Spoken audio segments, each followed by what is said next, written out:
শিশির মুক্ত বাতাস সবুজেরই রেশ, নকশি কাঁথায় সুতোয় বোনা শেষ বাংলাদেশ।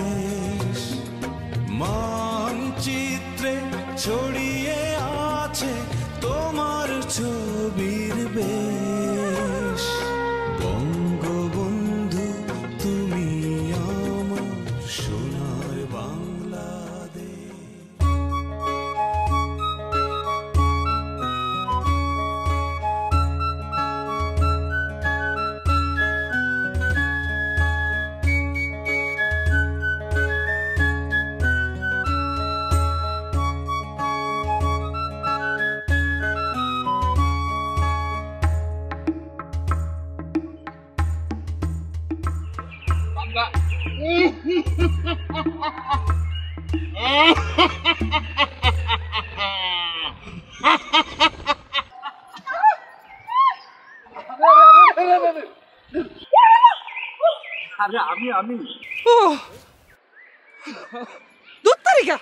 আপনারা বহুত খারাপ মানুষ আছেন। এইরকম ঠান্ডা দুপুরে কেউ ভয় দেখায়? গ্রামের মেয়ে এভাবে ভূত পেতনিরে ডরালে চলবে? ভয় পাইছি সেটা আপনাকে কে বলছে? ভয় পাইনি তো, খালি একটু চমকাই গেছে। আর তাছাড়া ভূত পেতনি দেখে তো ভয় পাওয়ার কিছু নাই। এমনও পেতনি আছে যেই পেতনি দেখলে ভয় পাওয়া তো দূরের কথা, আপনার প্রেমে পড়তে ইচ্ছা করবে। তাই নাকি? আবার এটার উল্টাও, এমন অনেক মানুষও আছে যেই মানুষের ক্ষমা দেখলে ভূত পেতনিও ডরে, দূর দেয়। তুমি কি আমারে মিন করলা? সি সি সি, আস্তাগফিরুল্লাহ, তওবা তওবা। আপনারা কেন মিন করবো? আপনি তো কবি মানুষ, মেয়েরা কবি মানুষদেরকে খুব পছন্দ করে। কবিদের কবিত্ব দেখলে মেয়েরা খালি প্রেমে পড়ে। শুধু প্রেমে পড়ে না, একেবারে উষ্টা খায়া প্রেমে পড়ে।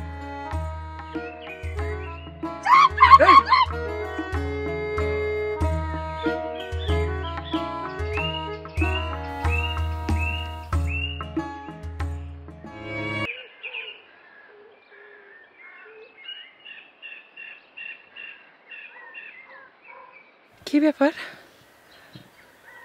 সেলিম ভাই, কই আজকে তো দেখা পাইলাম না যে?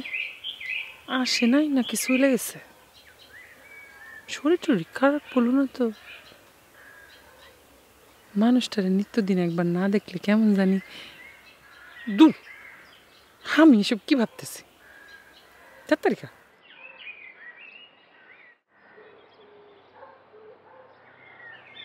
আচ্ছা, এই বইটা আগে দেইনি তো, কেমন জানি বাধা বাধা লাগছে।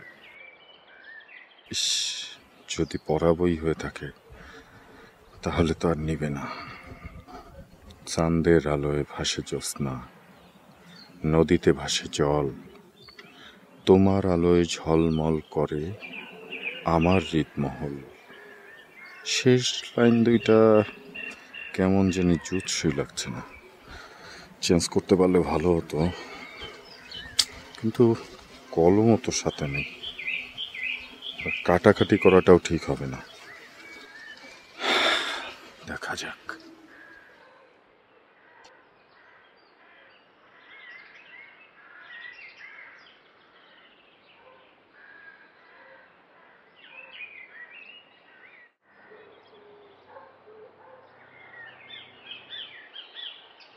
কেমন আছো পারুল? জি ভালো আছি, আপনি কেমন আছেন? মানে হ্যাঁ আছি, ভালোই আছি। মানে তোমাকে দেখে খুব ক্লান্ত লাগছে, রোদে পুড়েছো। রোদে? রোদে কখন পুড়লাম? আকাশে তো তেমন একটা রোদ নাই, আর আমি তো মাত্র বাড়ির থেকে গোসল টোসল করে আসলাম। এই স্কুলে যাচ্ছে বুঝি? এই যে এইটাও ভুল কথা বললাম, আমি এখন আর স্কুলে পড়িনি, কলেজে পড়ি। রোজ আপনার এই একই ভুল হয়, এটা তো ভালো কথা না। না মানে অনেকদিন দেখা হয় না তো, তাই ভুলে গেছি। আবার একটা ভুল কথা বল। আপনার সাথে সপ্তাহে আমার পায়ে বলতে গেলে প্রত্যেক দিনই দেখা হয়, হয় আইতে নাইলে যাইতে। যদি 2 দিন ছুটি না থাকতো তাহলে তো আমার মনে হয় সপ্তাহে 7 দিন দেখা হইতো। না মানে ভাই, তোমার যাওয়া আর আমার আসার পথ তো একই, তাই মাঝে মধ্যে দেখা হয়ে যায়। কেন, আপনার বাড়ি থেকে বাজারে যাও তো আরো একটা পথ আছে, ওই যে কাজীপাড়ার মধ্যে দিয়া যায়, যেটা ওইটা তো আরো কাছে হয়। না মানে হ্যাঁ কাছে, কিন্তু ওই রাস্তাটা তো প্রচন্ড ভাঙা, এই কারণে এই দিক দিয়ে যাই আসি। হাতে কেটে নতুন বই? হ্যাঁ নতুন বই, মানে কালকেই কিনলাম, খুব সুন্দর বই। তুমি পড়বা? নিবা? হ্যাঁ পড়া যায়, কিন্তু এই বই তো আপনি আমারে আগেও একবার দিছেন, বইটা একেবারে ভাজা ভাজা করে ফেলছে। ও তাই না? আপনি পড়ছেন? হ্যাঁ আমি পড়েছি তো, কালকে কিনেছি, কালকে রাতেই শেষ করে ফেলেছি পড়ে। ঠিক আছে আমি যাই, আমার কলেজে দেরি হইল।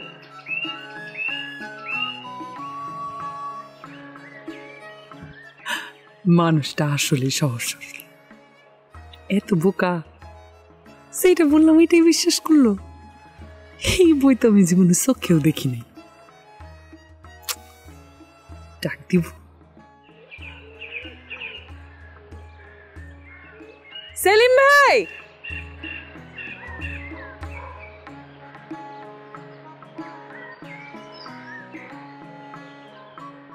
বইটা দেন, আবার পড়বো। কিছু কিছু বই আছে না, বারবার পড়লে মন ভরে না, আবার পড়তে ইচ্ছা করে। এটা হচ্ছে ওইরকম বই।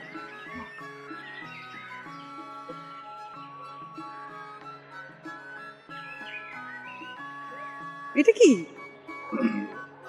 মানে আমার লেখা একটা কবিতা কালকে লিখেছি। পড়ি। চাঁদের আলোয় ভাসে জ্যোৎস্না, নদীতে ভাসে জল, তোমার আলোয় ঝলমল করে আমার হৃদমোহন।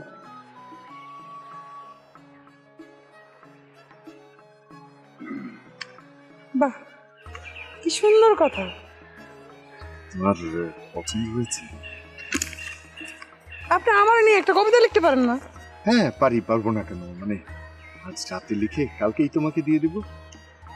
ঠিক আছে, কিন্তু একটা শর্ত আছে। কি শর্ত?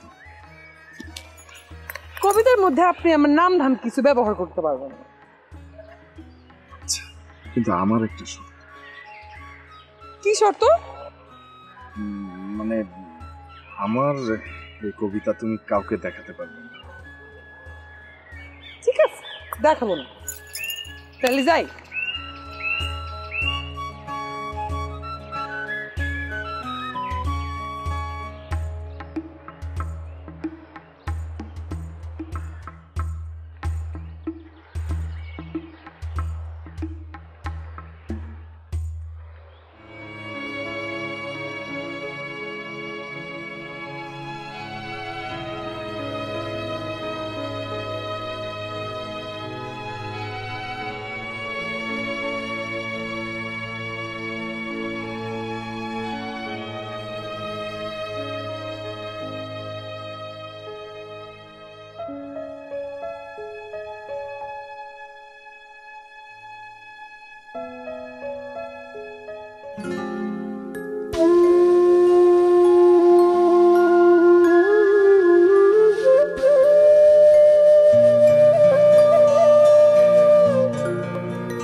আরে সাংঘাতিক একটা খবর আছে তো। বাদশা খান আসতেছে, বুঝছো? 22 তারিখ ভোর 5টায় বাংলাদেশে ল্যান্ড করবে। বললা গো, বাচ্চা খান নাম শুনে তো মনে হচ্ছে কোনো ডাকাত সর্দার আমাদের কি এখন বাড়ি থেকে পালাতে হবে? কি বলো না বলো, ডাকাত হতে যাবে কেন? আরে বাদশা খান আমার ছোটবেলার বন্ধু, ওর গল্প তো তোমাকে কতবার করেছি। ও আমেরিকায় থাকে, 12 বছর পর ফিরছে। কত যে স্মৃতি ওর সাথে, পাশাপাশি বেঞ্চে বসে আমরা এসএসসি পরীক্ষা দিয়েছি। তারপর ওর বাবা মাদারীপুর বদলি হয়ে গেল, ওরা চলে গেল। ইস, কত স্মৃতি! দেখো, ওর কথা মনে করতেই চোখে পানি চলে আসছে। তাই বলো, নামের যে বাহার, আমি তো ভাবলাম কে না কে। তো তুমি এত উত্তেজিত কেন? ছোটবেলার বন্ধু আমার সাথে দেখা করতে আসবে, কত বছর পর। চিন্তা করেছো? বড় লোক আসবে গরিবের বাড়িতে? ফ্রেন্ড তো ফ্রেন্ডই, এর আবার ছোট লোক বড় লোক কি? বাদশার আমেরিকায় অনেক বাড়ি গাড়ি টাকা পয়সা আছে, কিন্তু তারপরেও আমার কথা মনে রেখেছে। আসলে ছোটবেলার বন্ধুত্ব কখনো ভোলা যায় না। ওর আসার খবরে আমার ভিতরে যে কেমন ফিলিংস হচ্ছে তোমাকে বলে বোঝাতে পারবো না। সেটা আপনার চেহারা দেখে আমি বুঝতেছি, আমাকে বলা লাগবে না। তোমারে জানানোর জন্য আমি সেই দোকান বন্ধ করে শুতে চলে আসছি। যাই দোকান খুলি। সাবধানে যাইও, আবার উষ্টা মুষ্টা খায় পইরো না খুশির ঠেলায়। মজা নিচ্ছ না? হ, মজা নিতেছি।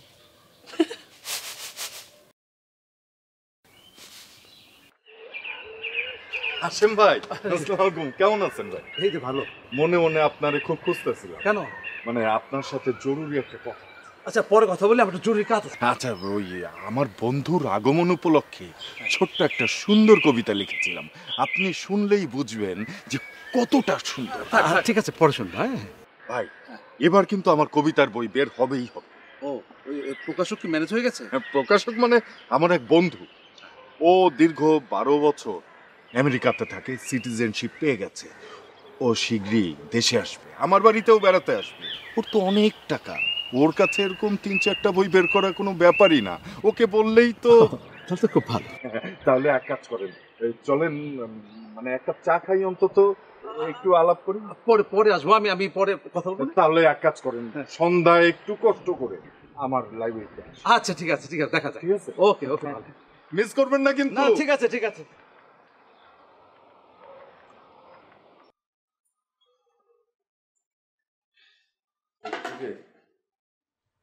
অন্ত কই? অন্ত খেয়েছে? হ্যাঁ, খাইয়া ঘুমাচ্ছে। তুমিও খেয়ে শুয়ে পড়ো, আমার ঘুমোতে কিন্তু দেরি হয়ে যাচ্ছে। কেন? কি এমন কাজটা তুমি করবা শুনি? আরে আজকে কবিতার পাণ্ডুলিপি নিয়ে বসবো, বুঝছো? আমি ঠিক করেছি বাদশা পাগলারে বলবো আমার বঙ্গবন্ধু ও বাংলাদেশ বই প্রকাশ করার ব্যবস্থা নিতে। আর ওর জন্য তো এটা কোনো ব্যাপারই না। এসব আজাইরা পেশার বাদ দাও, তোমার বন্ধুরে বলো কোনোভাবে তোমার আমেরিকায় নিয়ে যেতে পারে কিনা। এই দেশে তো কিছু হইবে বলে মনে হয় না আমার। অর্থের প্রয়োজন আছে আমি মানি, শুধুমাত্র অর্থ উপার্জনের জন্য আমি দেশ ছেড়ে চলে যাব, এটা তুমি কি বললা?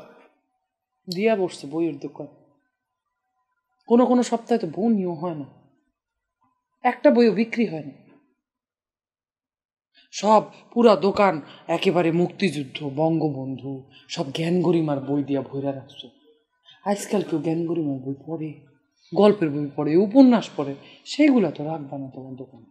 শোনো, বঙ্গবন্ধু কন্যার ব্যবসা করতে না পারলেও জাতির জনকের জীবন সংগ্রাম, আদর্শ ও চেতনাবোধ ছড়াচ্ছে, এটাকে তুমি কোনো মূল্য দিবে না? হ্যাঁ, নিজের খাইয়া বোনের মোষ তাড়ানো আর কি। শোনো, বঙ্গবন্ধু সারা জীবন এই কাজটাই করে গেছেন। মানুষটা জীবনের 13 বছর 4 মাস জেলেই কাটিয়েছেন, শুধুমাত্র এই জনগণের স্বার্থে। আজ আমরা সেই মহিষ তাড়ানোর ফল ভোগ করছি। শোনো, বঙ্গবন্ধু হইল জাতির পিতা, তুমি হইলে আমার সন্তানের পিতা। বঙ্গবন্ধু যে এত কষ্ট করে গেছে, কেন করে গেছে? পুরা দেশের সব মানুষজন যাতে ভালো থাকে, এই জন্য যুদ্ধটা করছে না? সে তার নিজের জীবন কতগুলা বছর বিসর্জন দিছে, তুমিই তো বললা তার সন্তানদের জন্যই তো দিছে। তুমি আমার সন্তানের পিতা হয়ে আমার সন্তানের ভবিষ্যতের কথা চিন্তা করবে না? তুমি তো এটা স্বার্থপরের মতো কথা বললা। আমি অত শত কিছু বুঝি না। আমরা আমাদের জীবন কোনোভাবে পার করে দিতেছি, কিন্তু আমাদের ছেলের একটা ভবিষ্যৎ আছে। তার ভবিষ্যতের জন্য তো আমাদের চিন্তা করা উচিত নাকি?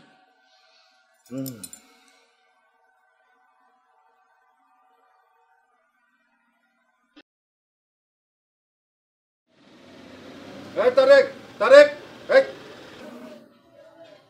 আসসালামু আলাইকুম সেলিম ভাই। ওয়ালাইকুম সালাম।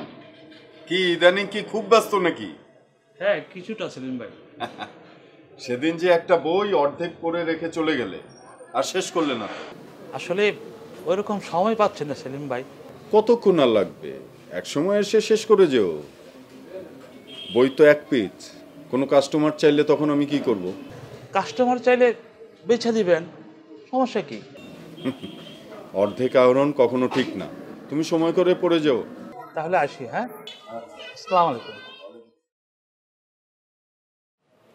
দেখলে অবস্থা, অর্ধেক পড়ে রেখে চলে গেল, কোনো খবর নেই।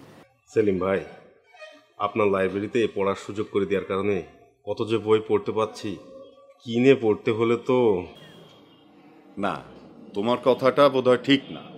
আলোকিত মানুষ গড়ার স্বপ্ন নিয়ে আব্দুল্লাহ আবু সাইদ স্যারের বিশ্ব সাহিত্য কেন্দ্রের ভ্রাম্যমান লাইব্রেরি দেশ জুড়ে ঘুরছে পাঠক তৈরির অন্বেষণে। প্রতিবন্ধকতা পাঠকদের জন্য পাঠ্যাভ্যাস বন্ধ রাখতে পারে না। তা অবশ্য ঠিক।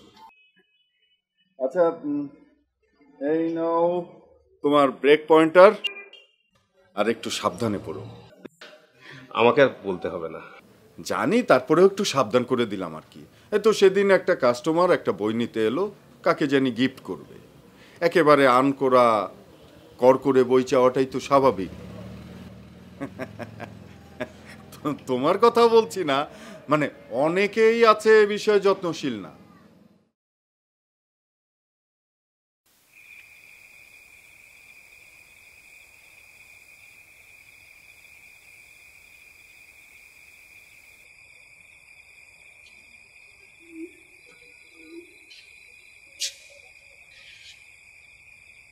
খন্দকার সাহেব, খন্দকার সাহেব বাড়িতে আছেন? খন্দকার সাহেব। কে? জি, আমি সেলিম। আসসালামু আলাইকুম। ওয়ালাইকুম আসসালাম। কি মনে করে? জি, আপনার সাথে একটা জরুরি বিষয় নিয়ে কথা বলতে আসছিলাম। খারাপ হয়েছে কয়ে ভালো ঠাস ঠাস। শুনলাম এ মাসেই নাকি স্কুলের বার্ষিক পুরস্কার বিতরণ অনুষ্ঠান। হ্যাঁ, এই মাসেই তো। পুরস্কার হিসাবে তো বই দেওয়া হয়, আর এবার যদি বইগুলি আমার কাছ থেকেই নিতেন তাহলে উপকৃত হতাম। আমি চাইলেই যে কাজটা তোমারে দিতে পারো, তোমারে কে বললো? আর তাছাড়া তুমি কমিশন কত দিতে পারবা, বা আমাদের প্রয়োজনীয় যে সমস্ত বই সেগুলো কি তুমি দিতে পারবা? সমস্যা নেই, আপনার অর্ডার অনুযায়ী আমি বই এনে দেব। কমিশন কত দিবে ওইটা আগে ফাইনাল করো। কমিশন তো সবাই জানে, বইয়ের কমিশন 15%, মানে 15%। আরে তুমি যে কমিশনের কথা কইছো এটা তো অফিসিয়াল কমিশন। আরে মিয়া হনো, বাংলা বাজার থেকে বই আনলে বাংলা বাজারের লাইব্রেরির মালিকেরা আমার জন্য স্পেশাল একটা কমিশন রাখে। এদিকে 15, ওদিকে 10, কত হইলো 25, মানে 25%। তুমি যদি 25% কমিশন দাও তাহলে তোমার কাছ থেকে নিমো। না মানে আমরাই তো ভালো বইয়ের জন্য 25% পাই। আরে বইয়ের আবার রকম ফের কি, একটা হইলেই চলে, কিন্তু কমিশন আমার 25% চাই। তোমার মাথায় একটা বুদ্ধি ঢুকাই দিই, বুঝছো? বাংলা বাজার যাবে, বাংলা বাজারে যে দেখবা রদ্দি মার্কা মেলা বই আছে, হাজার হাজার শয়ে শয়ে বই স্তূপ করে ফালাইয়া রাখছে। ওই সমস্ত বই কিনা লইয়া পড়বা, তাইলেই তো কমিশন দিতে পারবা। 25-এর জায়গায় আরো 5 তুমি বাড়াই দিতে পারবা। কিন্তু সেই সমস্ত বই তো শিক্ষার্থীদের জ্ঞানার্জনের উপযোগী হবে না, আর আলোকিত মানুষ গড়তে হলে তো ভালো লেখনির বই দরকার। শোনো সেলিম মিয়া, তোমার একটা কথা কই, এখন এই ওই বই পোলাপানের পড়ার সময় নাই, কথা বুঝছো? 24টা ঘন্টা 2টা পকেটে 2টা জিনিস রাখে। ফেসবুক না ফেসবুক নাকি টুইটার মুইটার, খালি গুতানির উপরেই থাকে। হ্যাঁ, বই পড়বো কোন সময়? তারপরেও তুমি স্কুলে যাও, পেশারের সাথে আলাপ করো, পরেটা পরে দেবো। ওয়ালাইকুম আসসালাম।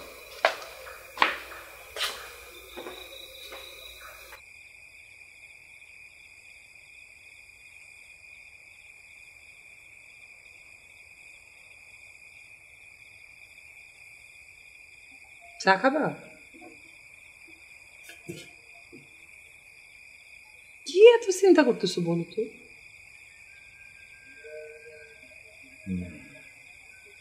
কিছু না। কিছু না বললে আমি শুনবো? রাত্রেবেলা এখানে পেশার মতো চেহারা বানায় বসে আছো, কিছু তো একটা চিন্তা করতেছো। কি হয়েছে আমার বলো?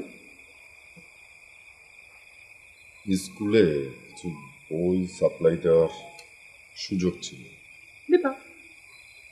কিন্তু সভাপতি সাহেব যেভাবে চাচ্ছে এভাবে আমার পক্ষে সম্ভব না, আর কাজটা ঠিক হবে না। ভেবেছিলাম বইটা সাপ্লাই দিতে পারলে কিছু টাকা হাতে আসবে, আরো কিছু বই দোকানের জন্য তুলতে পারবো। আরে দূর, এত চিন্তা করো না তো, বাদ দাও। আসসালামু আলাইকুম। ওয়ালাইকুম সালাম। কি ব্যাপার রাহুল মিয়া? হেলিম ভাই, একটা চায়ের অর্ডার দেন, চাটা খাইয়া একটা খবর দিতেছি। খবর না, এটা সুখবর। হেড স্যার আমারে পাঠাইছে আপনারে স্কুলে লয়ে যাবেন লেগা। আমারে নিয়ে যাইতে? কেন? আগে তো চা পানি খাই, পরে খবরটা দেই। আরে এক কাপ চায়ের বরাদ্দ তো তোমার জন্য সব সময় আছে। না, আজকে খালি কিন্তু ছায়া চলবে না, ছায়ের লগে চাও লাগবে। সে না হয় খাবে, কিন্তু বিষয়টা তো আগে জানি। সকালবেলায় সভাপতি সাহেব ফোন দিছিল হেড স্যারের। ফোন দিয়ে কইছে এইবারের পুরস্কারের যত বই আছে সব সেলিম দিব। হেড স্যার জানি কি কইতে নিছিল, সভাপতি সাহেব তো সেই চমক দিছে। আপনি বেশি বুঝেন, সেলিম খুব ভালো ছেলে। কিন্তু দুঃখের বিষয়, আমি তো বই দিতে পারবো না। তুমি তোমার হেডমাস্টারকে গিয়ে বলো অন্য কোথাও থেকে ব্যবস্থা করে নিতে। খান, আপনি বই দিতে পারবেন না কেন? সবাই তো আর সব কিছু পারে না। আপনি হইলেন বইয়ের ব্যবসায়ী, আপনি না পারলে কে পারবে? আমি ছোট ব্যবসায়ী, প্রতিদিন 3-4 পিস বই বিক্রি করি। এত বই আমি কিভাবে দিব? এইটা কোনো ব্যাপারই না। আপনি খালি আমার লয়ে যাবেন, আমার পরিচিত আছে, আমার কিন্তু ক্ষমতা আছে। কিন্তু আমি বাকিতে বইলে দিলাম আপনারে, আপনি বিল্ড আপ পায়া বইয়ের টাকা দিয়ে দিবেন। সাথে গেলে আমার একটু কমিশন দিয়ে দেব।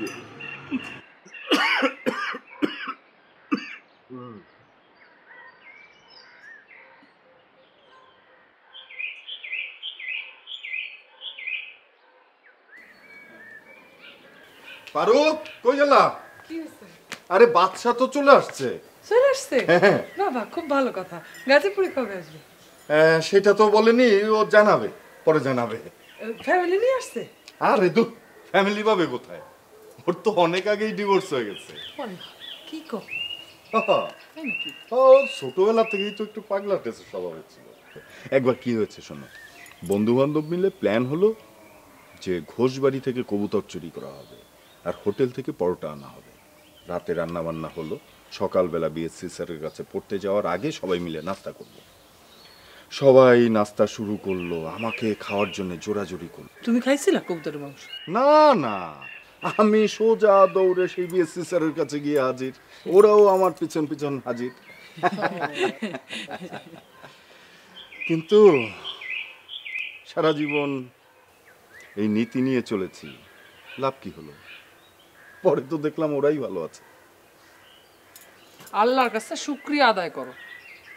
মানুষ কত কিছু করে, কইরা কত টাকা পয়সা কামায়, কিন্তু সবসময় কইলাম সুখ পায় না।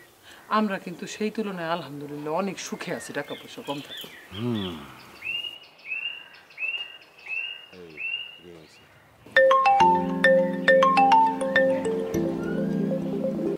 হ্যালো, আসসালামু আলাইকুম। হ্যাঁ, এই সেলিম মিয়া, তুমি নাকি বই দিবে না করছো? জি। আচ্ছা, তুমি কি আমার এই স্কুল কমিটির কাছে, শিক্ষকের কাছে মানে পুরো মানে জিনিসটা বেগা সেগার মধ্যে ফালাই দিয়ে তুমি আমারে কি একটা ঝামেলা ফালাই দিবে, তুমি এই চিন্তা ভাবনা করছো? আমি দুঃখিত, আসলে আমি সিদ্ধান্ত নেওয়ার আগেই তো আপনি বিষয়টা জানিয়ে দিয়েছেন, এখানেই ঝামেলাটা হয়েছে। আসলে এই জন্যই তো তোমরা কোনো কিছু করবার পারো না, আগাইতে পারো না কোনো কিছুতে, বুঝছো? তোমার মধ্যে কিচ্ছু হইব না। বই দিবা না, ভালো কথা, কোনো সমস্যা নাই। বইয়ের দোকানের অভাব না, বহুত দোকান আছে। তুমি আর আমি, আমাকে দুইজনের মাঝখানে যে সব কথাবার্তা হয়েছে, এই কথাবার্তা যেন তোমার আর আমি ছাড়া অন্য কারো কানে না যায়। যদি যায় তাহলে কিন্তু খুব খারাপ অবস্থা হইব। না, তা যাবে না, আপনি এ বিষয়ে নিশ্চিন্তে থাকুন। আর তুমি তো ভালো করে জানো, তোমার পোলার আমি ফ্রি করে দিছি, একদম মাগনা পড়ে। বিষয়টা মাথা রেখো কিন্তু। জি। রাখি, হ্যাঁ? আসসালামু আলাইকুম। ওয়ালাইকুম আসসালাম। সেলিম ভাই, ও সেলিম ভাই, সেলিম ভাই, কতবার ডাকলাম। অনেকবার ডেকেছিলে? কবিতার থিমের মধ্যে আছেন মনে হয়। আসলে বাস্তবের লুপের মধ্যে আছে, একই জায়গায় পাক খাচ্ছি, ভাসতেও পারছি না, ডুবতেও পারছি না। কি খুব জটিল কোনো সমস্যা নাকি? বঙ্গবন্ধু বলেছিলেন, এই উর্বর মাটিতে যেমন সোনা ফলে তেমনি পরগাছাও জন্মায়। একদম খাঁটি কথা। আসলে এদের সমূলে বিনাশ করতে না পারলে স্বাধীনতার সুফল আসবে না। যাক, বাদ দাও। তোমার চাকরির ইন্টারভিউর কি হলো? নট ব্যাড, দোয়া করেন ভাই, এবার যেন চাকরিটা পাই। নিশ্চয়ই দোয়া করি। এ স্বাধীনতা আমার পূর্ণ হবে না যদি এদেশের মানুষ, যারা আমার যুবক শ্রেণী আছে, তারা চাকরি বা কাজ না পায়। এটা আমার কথা না, এটা বঙ্গবন্ধুর কথা। আর বঙ্গবন্ধুর এই স্বপ্ন নিশ্চয়ই বাস্তবায়িত হবে।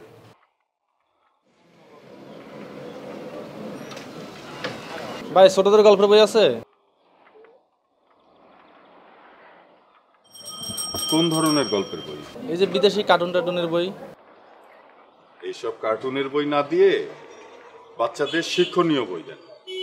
কিছু মনে করবেন না, আপনি এই যে এই বইটা নিতে পারেন, মুক্তিযুদ্ধের কিশোর গল্প, ফরিদুর রেজা সাগরের, খুবই ভালো বই। আসলে ছোটবেলা থেকে ওদের মূল্যবোধ যদি আমরা জাগিয়ে তুলতে না পারি, সেটা তো আমাদের জন্য চরম ব্যর্থতা হবে। না ভাই, বাচ্চার মা বলছিল বিদেশি কার্টুন টার্টুনের বই, এই ধরনের বই চাইছিল আর কি। সরি, আমি এ ধরনের বই রাখি। আচ্ছা ঠিক আছে ভাই, তাহলে আমি আসি। আসসালামু আলাইকুম। ওয়ালাইকুম আসসালাম। তোর আইতে এত দেরি হলো কে? আসরের পর পরই আহার কথা, কিন্তু মাগরিব ঠেকি আইলি। হ্যাঁ, শোন, জরুরি অবস্থায় মিটিং ডাকছি স্কুল কমিটি। স্কুলের যতগুলো মেম্বার আছে সবার বাইক যাবি, বাইক যা করবি, সবাই জানি মিটিং এ থাকে এবং সকাল সকালে জানি আহে। আমার যদি মিটিং কি বিষয়ে জায়গায় কি কইতাম? কবি যে স্কুলে যে পুরস্কার বিতরণী অনুষ্ঠান আর ওই যে সেলিমের কিছু কুকীর্তি আছে, এই বিষয়ে আলাপ আলোচনা হইব। সেলিম সেলিম কি করলো? ও কোনো কিছু বাকি রাখছে? ওই দিন আমার বাড়িতে বাইতে আমার কবে লাগছে যে স্কুলের পুরস্কার বিতরণ অনুষ্ঠানের যত বই আছে ও দিব। তখন আমি চিন্তা করলাম এলাকার পোলা দিব। হেড স্যারের ফোন করে আমি কুয়েও দিছি। হ, স্যার তো এই দিন ছুটির পরে আমার সেলিমের লাইব্রেরি পাঠাইছি। কিগুলো কইলো বই যাওয়া যাইতো না। দিব কেমনে? বিজাবে লাইট নিজাম দিব, মানে বাজা মাছটা উল্টিয়ে খাইবার জানে না আর কি, বুঝছ নাই? ওই দিন আমার বাড়িতে এসছে, বাড়িতে কি করছে জানোস? আমার 5,000 টাকা হাতে। তখন কি টাকা? চুপচাপ খারাইল অনেকক্ষণ, তারপরে আবার একটু জোরে উঠে, ভাই কি টাকা রে? তখন কইলো যে স্যার আমার তো 2-3 বছর আগেকার পুরান বই আছে, এই বইটি এবার চালিয়ে দেন। আমার শরীরের ব্যাগ রক্ত টাস করে মাথায় উঠলো। আমি কি করলাম, হাতের কাছে আছে চেলা কাঠ নেই, মন দাবার দিচ্ছি, এক দাবারে বাড়ি থেকে গেছে গা। আল্লাহ গো, সেলিম মানুষটারে তো আমরা খুব ভালো জানতাম। আমি তো ভালো জানতাম। আর ওর কুকীর্তির কথা শুনবি, লাইব্রেরিতে এলাকার যত পোলাপান আছে বহিয়ে এই উল্টাপাল্টা ছবি এলা বই পড়বার দেয়, পোলাপান গুলা নষ্ট করে দিবে লাগছে। এই বিষয়ে আমি কমিটির কাছে বিচার দিব যে এটার একটা বিহিত করো, এটার একটা ব্যবস্থা করো। না না, এটা ঠিক আছে তো, উচিত শিক্ষা উচিত। আমি সবার মিটিং এর কথা বলছি। যা। আসসালামু আলাইকুম। ওয়ালাইকুম আসসালাম। পারুল, হ্যাঁ পারুল, পারুল, কি কই গেলা তুমি? কি নিয়ে এত ব্যস্ত? আরে পিঠা বানাই দিছিলাম, নকশি পিঠা, তোমার বন্ধুর জন্য। আমেরিকায় তো আর পিঠা পুঠা খাইতে পারে না ভদ্রলোকে, এই জন্য মনে করলাম একটু নকশি পিঠা বানাই রাখি। ভালো করছো। কিন্তু আমার তো মনে হয় তোমার বন্ধু তোমার বুঝাইছে। আরে না না না না না, অবশ্যই দেখো, তোমার একটা ফোনও দিল না, কিছু জানাইলো না। বড়লোক বন্ধুর বেড়ে তোমার মতো গরিব বন্ধুর কথা মনেই না। আরে এতদিন পর বিদেশ থেকে আসছে, আত্মীয় স্বজনরা একটু সময় দিতে হবে না? আর শোনো, তুমি যা রান্না করো আর তাই রান্না করো, কবুতরের মাংস কিন্তু ওকে খাওয়াতে হবে, কারণ কবুতর ও খুবই পছন্দ করে। তাই নাকি? কবুতরে তো আবার চিতই পিঠা লাগবে, কবুতরের মাংস দিয়ে খাইতে হবে। করবা চিতই পিঠা? আচ্ছা, অসুবিধা নেই, করবো। তুমি একটা কাজ করো, বাজার থেকে আমরা দুটো দেশি মুরগ এনে দেবো। একটা দিয়া সুন্দর করে আমি নারকেলের দুধ দিয়ে রোস্ট বানাবো, আর একটা দিয়া আমি একটু ঝাল ঝাল করে মাংস রান্না। এই রান্নার মধ্যে আবার বেশি ঝাল ঝাল দিও না, কেন? বিদেশে থাকে না, ওরা তো সিদ্ধ সিদ্ধ খেয়ে অভ্যস্ত। ও ঠিক আছে, তাহলে একটা কাম করুন। কি খাম? তোমার বন্ধুর জন্য তাহলে চিনি শিরা দিয়ে তরকারি।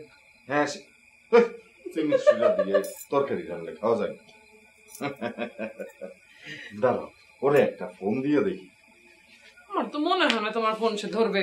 আরে ধরবে মানে, আমার দোস্ত।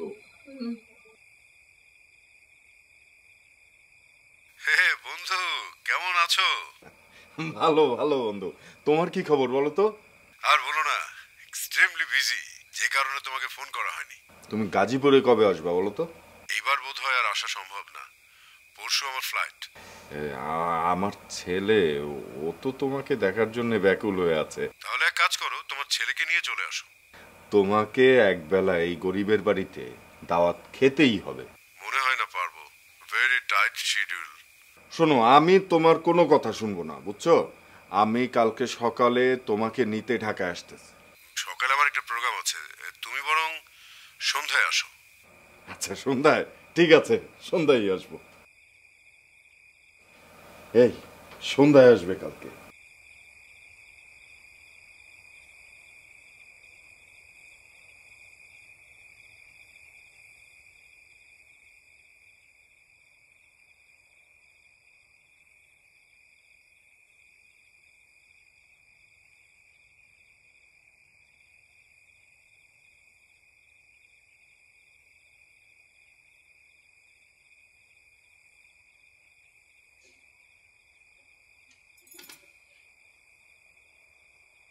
বন্ধুর আব্বা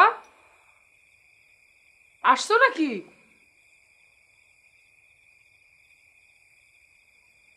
নাকি বাতাস? তেরিকা, কত রাত হয়ে গেল এখন আসার নামে খোঁজ নাই। আচ্ছা, তারা যদি না আসে তুই বাড়িতে আসবি না? তোর চিন্তা লাগতেছে এখন। মোবাইলটাও তার সাথে, এই রাতের বেলা আমি কেমনে খোঁজ দিব, কার কাছে যে মোবাইল করবো একটা। পোলাটাও কান্দে কান্দে ঘুমায় গেল না।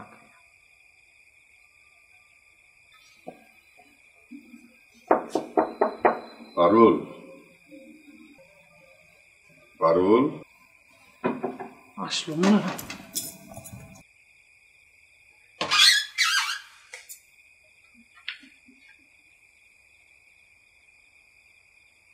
ওমা, মেহমান কই? তারা আসে নাই?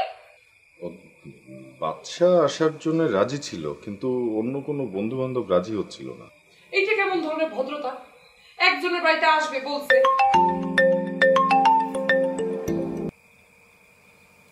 হ্যালো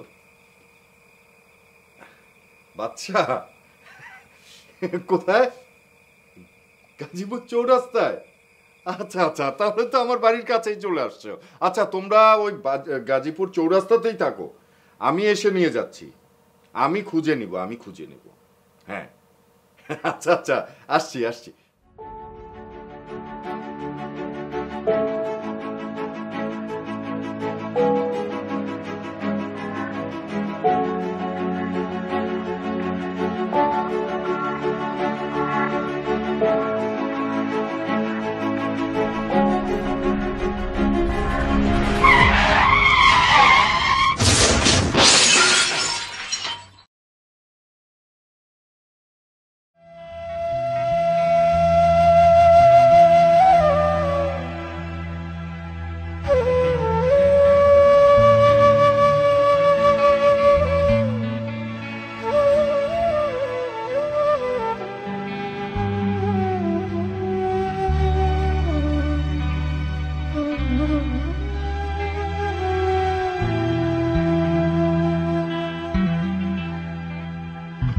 মরিলে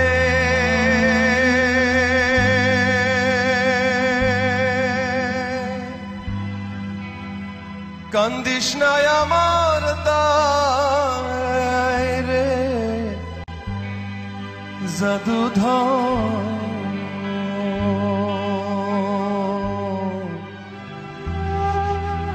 মরিলে কান্দিস না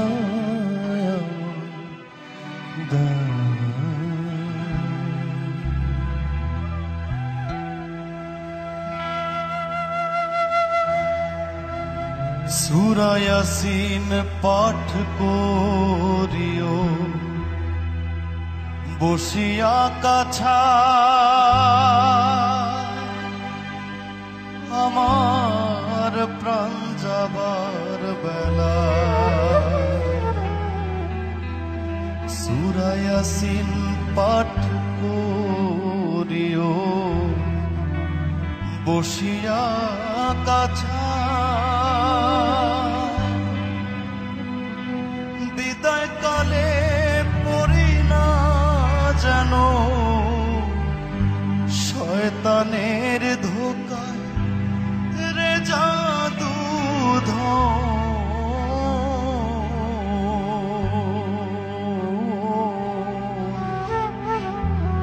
মরিলে কান্দিস না আমার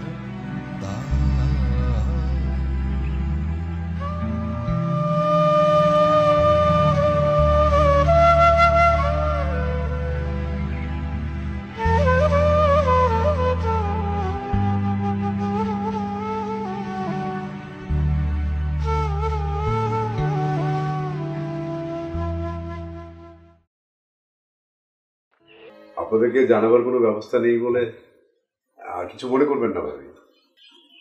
সি কি বলেন এগুলো? মনে করার কি আছে? আজকে আপনার বন্ধু থাকলে আপনার দেখে কি যে করতো, কত যে খুশি হইতো।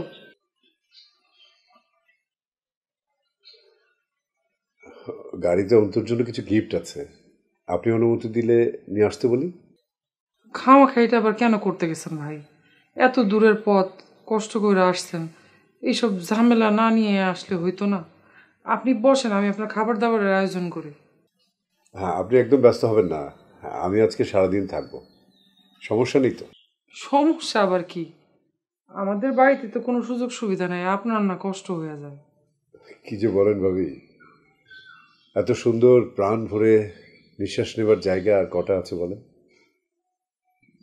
আঙ্কেল, আজকে আপনি আমাদের বাসায় থাকবেন? হ্যাঁ, সারাদিন তোমার সাথে খেলবো। কি মজা, তাহলে আমরা ঘুরে উড়াবো। ঠিক আছে। শোনো বাবা, তুমি আঙ্কেলরে বেশি জ্বালায়ও না, কিন্তু সে অনেক দূর কষ্ট করে আসছে। ভাই, আমি বরং আপনার জল খাবারের ব্যবস্থা করি। কিছু লাগবে না, আপনি ব্যস্ত হবেন না, হয়ে যাবে সব। সেটা বললে কি আর হয়? আপনি বসেন। ঠিক আছে। তারপর এক মিনিট।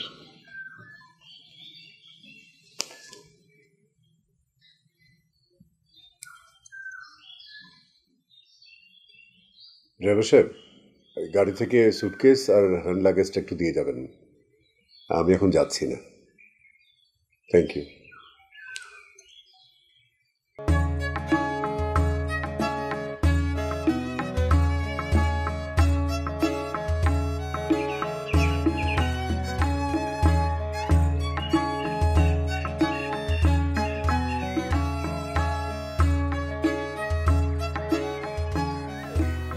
আঙ্কেল, আমেরিকায় কি ঘুরি আছে? হ্যাঁ, থাকবে না কেন?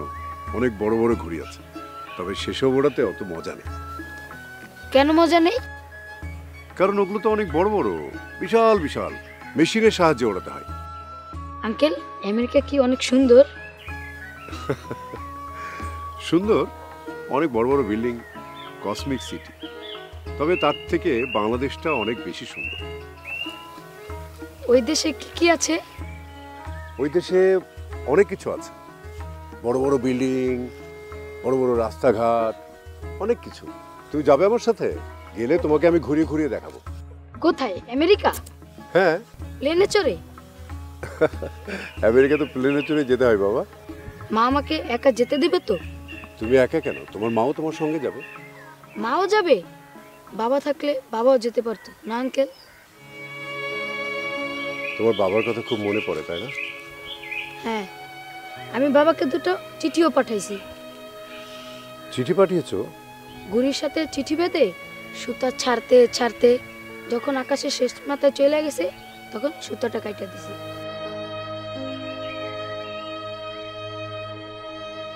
আচ্ছা আঙ্কেল, প্লেন যখন আকাশ দিয়ে যাবে তখন কি বাবাকে দেখা যাবে?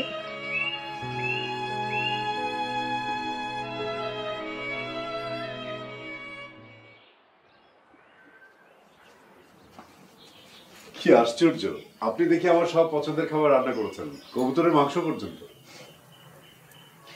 হে আর এমন কি করছি, আপনার বন্ধু থাকলে আপনার যে কি কি খাওয়াইতো। ঠিকই বলেছেন, সেলিমের মতো বন্ধু পাওয়া আসলে খুব ভাগ্যের ব্যাপার। ও নিশ্চয়ই আমার খাবারের তালিকা আপনাকে বারবার করে বলেছে। আপনার বন্ধু আমারে আপনাদের ছোটবেলার সব গল্প বলছে। কি যে ভালো কবিতা লিখতো সেলিম, অসাধারণ ছিল সবগুলো।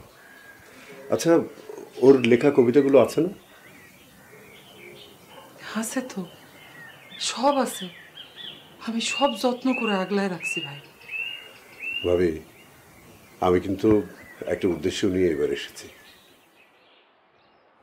আমি চাই সেলিমের লেখা বাংলাদেশ ও বঙ্গবন্ধু শীর্ষক কাব্যগ্রন্থটি এবার প্রকাশিত হোক। আপনার কোনো আপত্তি নেই তো? আপত্তি থাকবে কেন? এটা তো খুশির খবর ভাই। আপনার বন্ধু সারা জীবনের ইচ্ছা ছিল যে একদিন তার কবিতার বই বের হবে, তার স্বপ্ন ছিল এটা। এবার আমার বন্ধুর সারা জীবনের স্বপ্ন পূরণ হবে ভাবি, সেজন্যই আমি এসেছি। আপনি শুধু আমাকে একটু সাহায্য করবেন।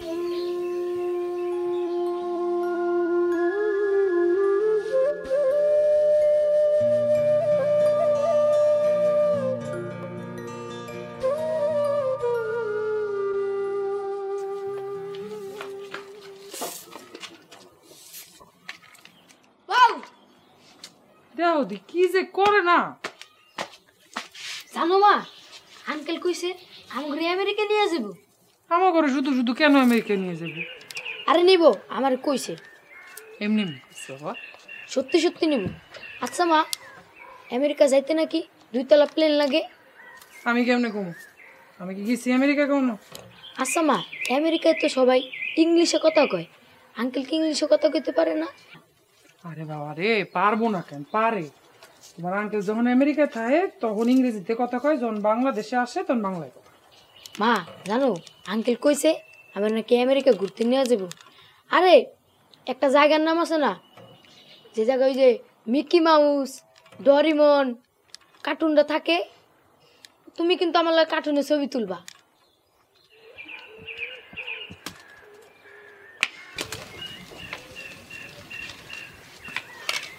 বাবা রে, আমরা তো ঢাকা শহরে ঠিক মতো চিনি না।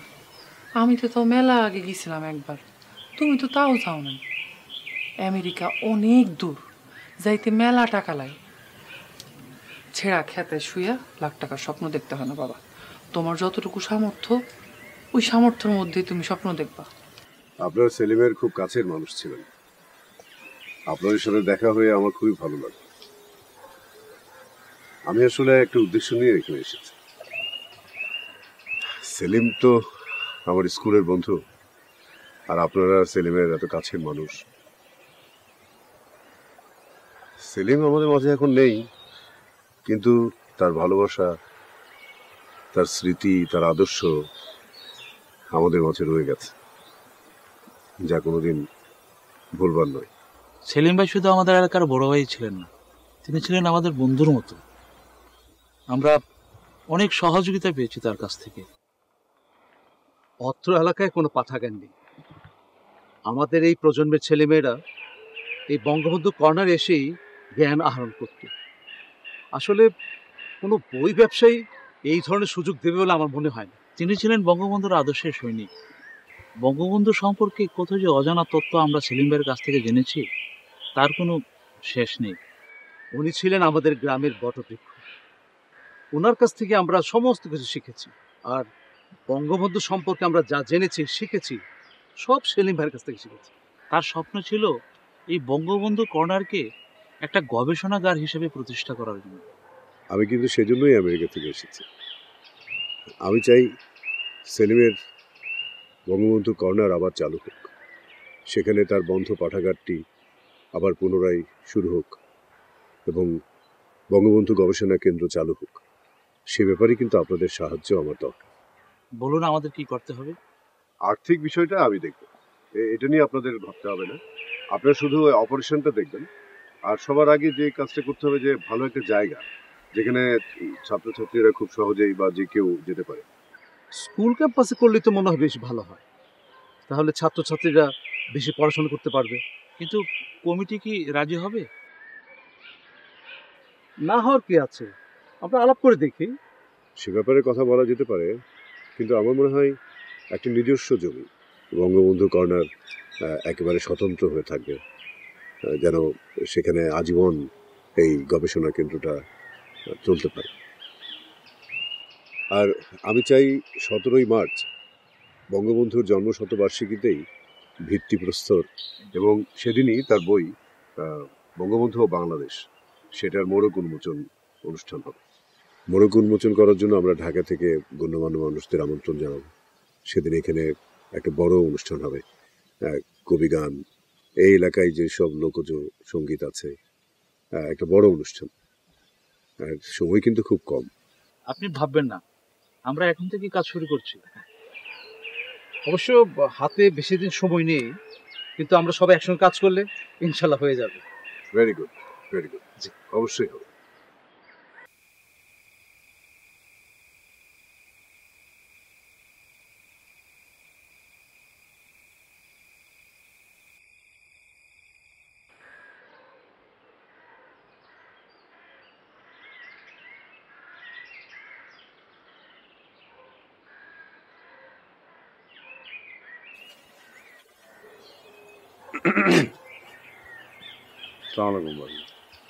ওয়ালাইকুম আসসালাম। আপনি এই সময়? না না, আসলে হয়েছে কি বুঝছেন, আপনাকে খোঁজ খবর নেওয়া তো দরকার।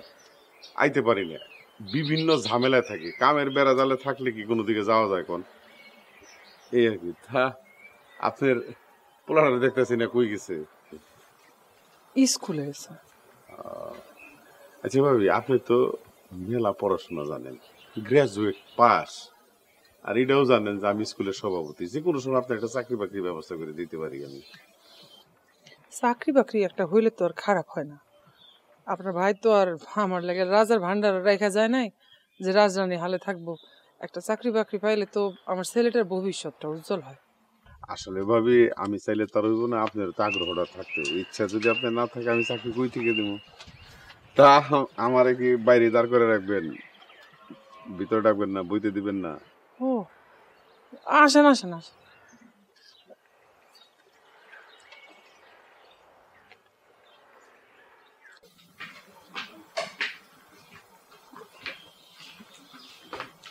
ভাই আপনি বসেন, আমি আপনার জন্য চা বানাই নিয়ে আসি। আসলে ভাবি এখানে বসলে বুঝছেন মানে কে কি ভাবে কে কি করব পাড়ার মানুষ তো বুঝেনি, বুঝেন না, পাড়ার মানুষ সব আটকে রাখুন যায় কিন্তু মুখ তো আটকে রাখুন যায় না। তার থেকে এক কাজ করে চলেন, আমরা ঘরে ঘরে যাই বসি। আরে হাত ছাড়েন, আপনি আমার হাত ধরছেন কেন? ভাবি দেখেন আপনার আমি বড় ভাইয়ের মতো জানি, আমার চাকরি বাকরি লাগবে না, আপনি আমার হাত ছাড়েন। শুনেন আসলে হয়েছে কি বুঝছেন, আপনার এই যে মুখখান দেখলে না বুঝছেন ভিতরে না মানে খসখস মসমস করে, আমি সহ্য করতে পারি না। ভাই মরণের আমার হাত ছাড়েন আপনি, আমার আমার চাকরি লাগবে না, আপনার আমি বড় ভাইয়ের মতো জানি। ভাবি আই লাভ ইউ। তুই যাবি আমার বাড়ি থেকে না আমি চিৎকার করে লোকজন ডাকুন? আমি কিন্তু তোর ঝাড়া পিটা করে বাড়ি থেকে তাড়ানো কইলাম।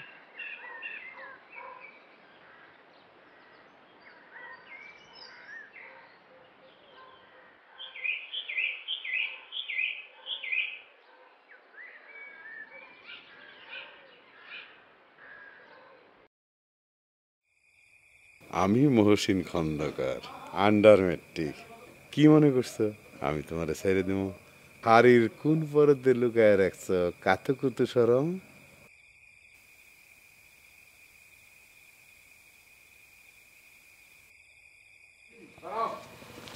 এই ঘরে দরজা খোলো, দরজা না খুলে দরজা কিন্তু ভাঙ্গা ভাঙ্গে ঢুকম ঘরে নিতে, তারপর টাইনা ভাই করো অর্ডার করেন উস্তাদ। ভাঙ্গা গেলে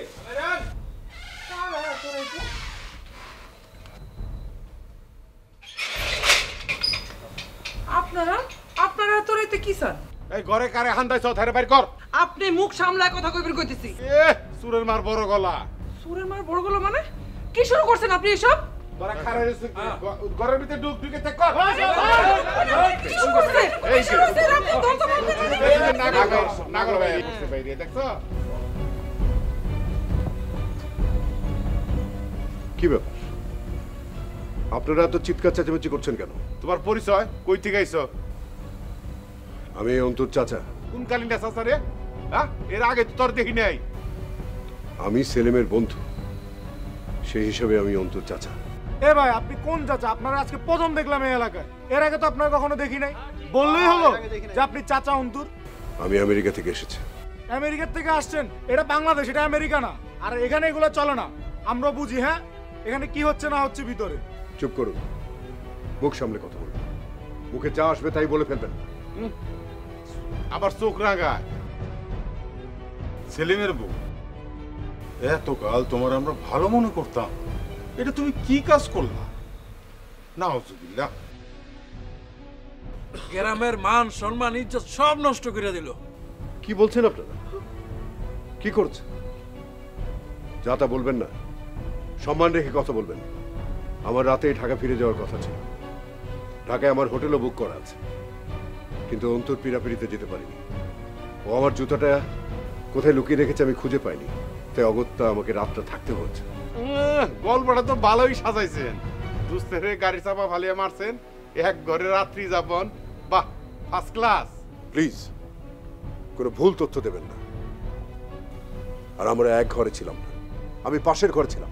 বাইরে থেকে তো বোঝা যায় দুই রুম, ভিতরে তো সিটকিরি খুললেই ওপেন টু বাইস্কুপ। আপনি শুধু অর্ডার করেন হুজুর, দুইটারে এখনই ঘর থেকে টান্না না বাইর করে 101টা দরবার মারি দিব। শরীয়ত মোতাবেক তো এগুলো এখন শাদি পড়ায় দেওয়া উচিত। কিন্তু এই শাদিতে যদি তারা রাজি না হয়, তাহলে আগামীকাল চেয়ারম্যান মেম্বার ডাইকা মাতবর টাতবর ডাইকা যে বিধান হয় সেটাই দেওয়া হবে ইসলামের শরীয়ত মোতাবেক।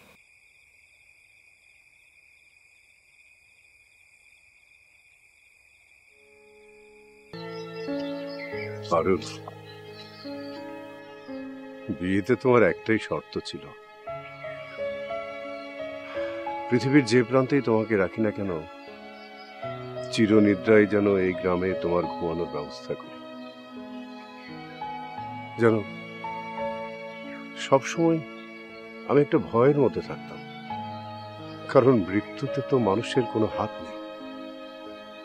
কিন্তু আজকে তোমার সেই শর্ত পূরণ করতে পেরেছি বলে নিজেকে খুব দুশ্চিন্তা মুক্ত মনে হচ্ছে।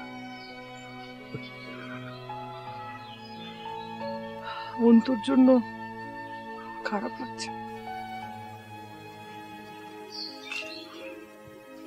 শুধু শুধু দুশ্চিন্তা করো না।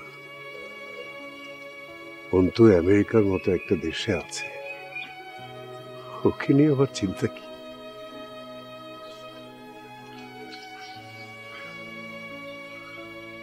তুমি কিন্তু আমার জন্য শুধু শুধু এতটা পথ পাড়ি দিয়ে এখানে না আসলেও পারতে।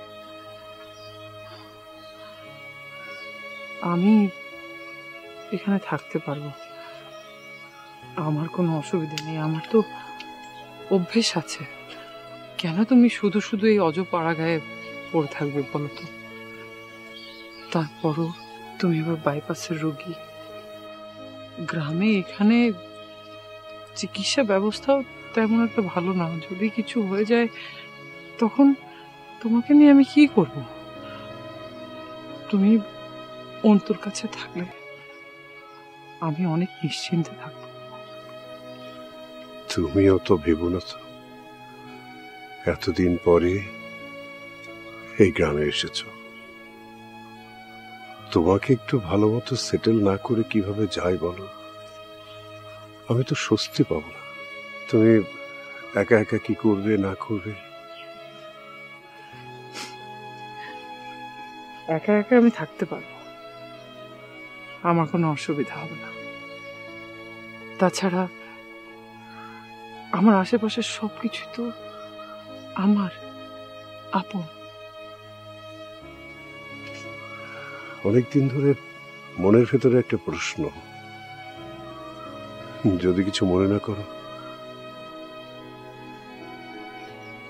করো। তুমি তোমার আর সেলিমের মাঝে কারো উপস্থিতি চাও না বলে আমাকে চলে যেতে বলছো।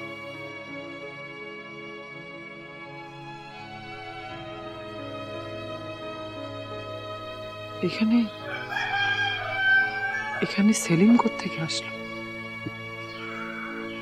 আমি খুব ভালো করেই জানি তুমি সেলিমকে কতটা ভালোবাসো।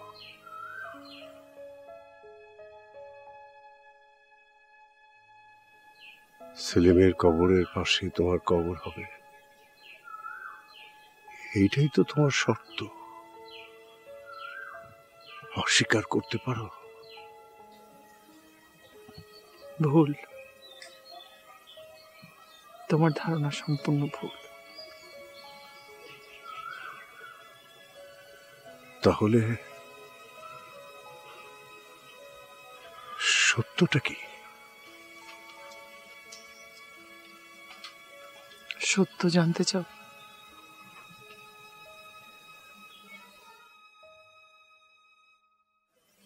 মাটি,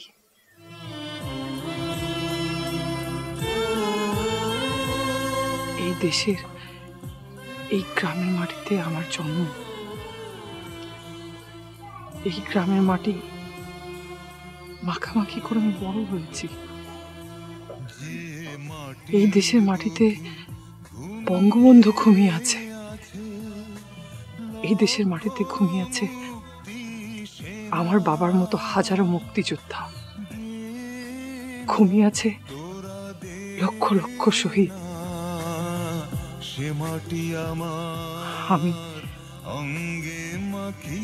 আমি মাটির সাথে মিশে থাকতে চাই। মাটির বুকে ঘুমিয়ে আছে লক্ষ মুক্তি সেনা, দেনা তোরা দেনা, সে মাটি আমার অঙ্গে মাখিয়ে দেনা। বাংলার এই স্বর্গীয় মাটি থেকে আমাকে বঞ্চিত করো না পারো। রোজ এখানে সূর্য ওঠে আশার আলো নিয়ে, জীবন আমার অন্য যে হয় আলোর পরশ পেয়ে। সে মাটি ছেড়ে অন্য কোথাও যেতে বলিস না, দে না তোরা দে না, সে মাটি আমার অঙ্গে মাখিয়ে দে না।